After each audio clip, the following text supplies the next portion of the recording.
আসানসোলের বরাকর এলাকায় যেভাবে জমি দখলমুক্ত করতে বুলডোজার চালানো হলো, আর এবার দেখাবো ছাতনার ছবি।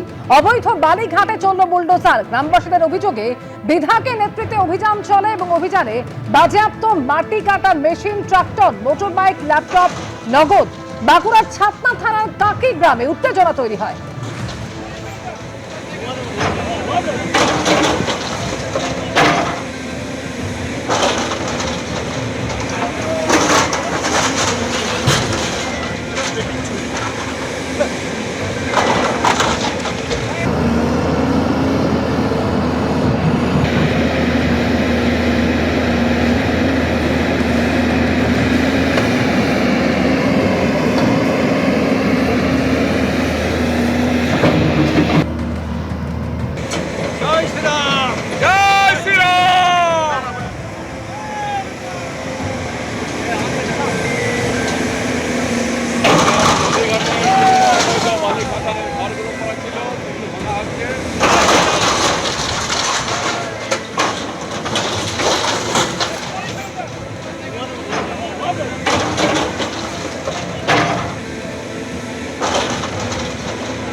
কালকের পর আমার কাছে পুরো টাইম ফোন থাকে। সত্যি কি দেখতে পাচ্ছেন?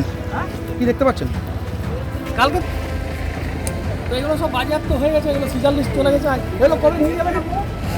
এগুলো এই ফোনটা আমি বলতে পারবো না, রকিবাবু বলতে পারবে। ঠিক আছে। টেলিফোনের মধ্যে আমাদের সঙ্গে রয়েছেন প্রতিনিধি পূর্ণেন্দু সিংহ।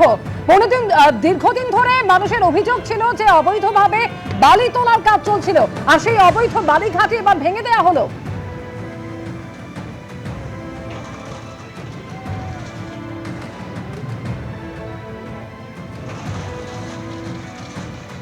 যান্ত্রিক কারণে যোগাযোগ বিচ্ছিন্ন হয়েছে, আরো একবার যোগাযোগের চেষ্টা করব। তবে যে ছবি আপনাদের দেখাচ্ছি, গত 3 বছর ধরে এলাকায় অবৈধভাবে বালি উত্তোলন চলছিল বলে এলাকার মানুষ অভিযোগ করেন, আর এরপরই স্থানীয় বিধায়ক সত্যনারায়ণ মুখোপাধ্যায় তার উপস্থিতিতে ভেঙে দেওয়া হলো সেই অবৈধ বালিঘাট। অভিযানে বাজেয়াপ্ত করা হয়েছে মাটি কাটার machine, tractor, motor bike, laptop, এমনকি নগদও বাজেয়াপ্ত করা হয়েছে। বাঁকুড়ার ছাতনা থানার কাকি গ্রামে উত্তেজনা তৈরি হয়।